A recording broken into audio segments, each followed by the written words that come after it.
Cette session se rapproche beaucoup plus de la réalité où nous sommes, parce qu'on nous parle des contrats miniers dans la zone où nous sommes. Et que l'étude qu'on a faite au niveau de ces contrats nous a permis de savoir que nous, citoyens, nous avons le droit de contrôle sur ce qui se fait au niveau de ces industries. Et c'est dans ce cadre que nous souhaitons avoir un cadre de concertation au niveau départemental, parce qu'il faut qu'on essaie d'unir nos forces. Et aussi, il nous faut, à l'issue de cela, être entouré de techniciens, de conseillers, soit juridiques, au niveau de l'environnement, ainsi de suite. Ça veut dire être outillé pour pouvoir faire des plaidoyers au niveau de ces entreprises pour une bonne exploitation et une bonne préservation de l'environnement. Et aussi que les populations puissent sentir l'apport que ces entreprises-là ont sur leur vécu.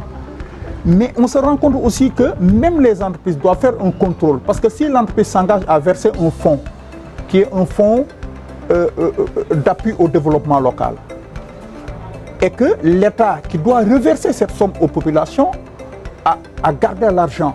Donc l'entreprise doit pouvoir contrôler la finalité des fonds qu'elle a eu à verser. De voir est-ce que l'État a versé réellement les fonds qui devaient être rétrocédés au niveau des collectivités locales pour qu'on puisse sentir l'apport ou l'appui des entreprises sur le développement local. Les élus, les députés doivent participer à cela. Parce que pour moi, personnellement, je pense que la loi doit être modifiée. Parce que dans le code minier, l'article 115 nous parle par exemple sur le fonds d'appui au développement local. Pour y bénéficier, c'est assujetti à un plan de développement local que la commune doit avoir.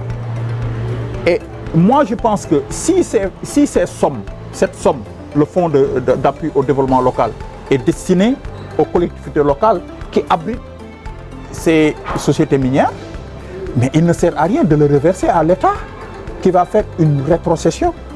Pourquoi ne pas modifier la loi, que l'argent soit versé directement dans les comptes des collectivités locales et il appartiendra à l'État de suivre l'exécution de ces fonds pour voir est-ce que ces fonds sont destinés au développement des localités. Et est-ce que, parce que dans la loi on dit qu'il faut qu'il y ait des projets, des femmes, et l'État pourra venir en contrôle. Mais pour moi, il ne sert à rien de prendre l'argent, de le reverser au niveau central pour qu'il le reverse au niveau local et qu'on se rend compte que jusqu'à présent, cet argent n'est pas reversé au niveau des collectivités locales.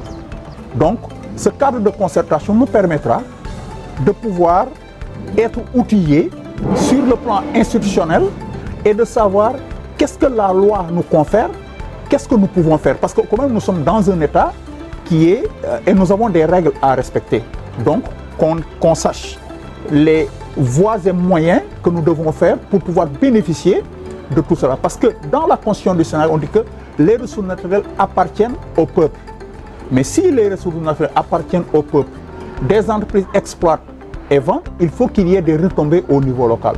Donc nous saluons encore une fois l'organisation de cet atelier et nous souhaitons avoir un cadre de concertation pluriacteur avec les élus, la société civile, les populations locales pour que nous tous, on essaie d'unir nos forces pour essayer de faire un fort plaidoyer au niveau de l'État du Sénégal qui est l'instance qui pourra nous aider à atteindre nos objectifs dans ce domaine.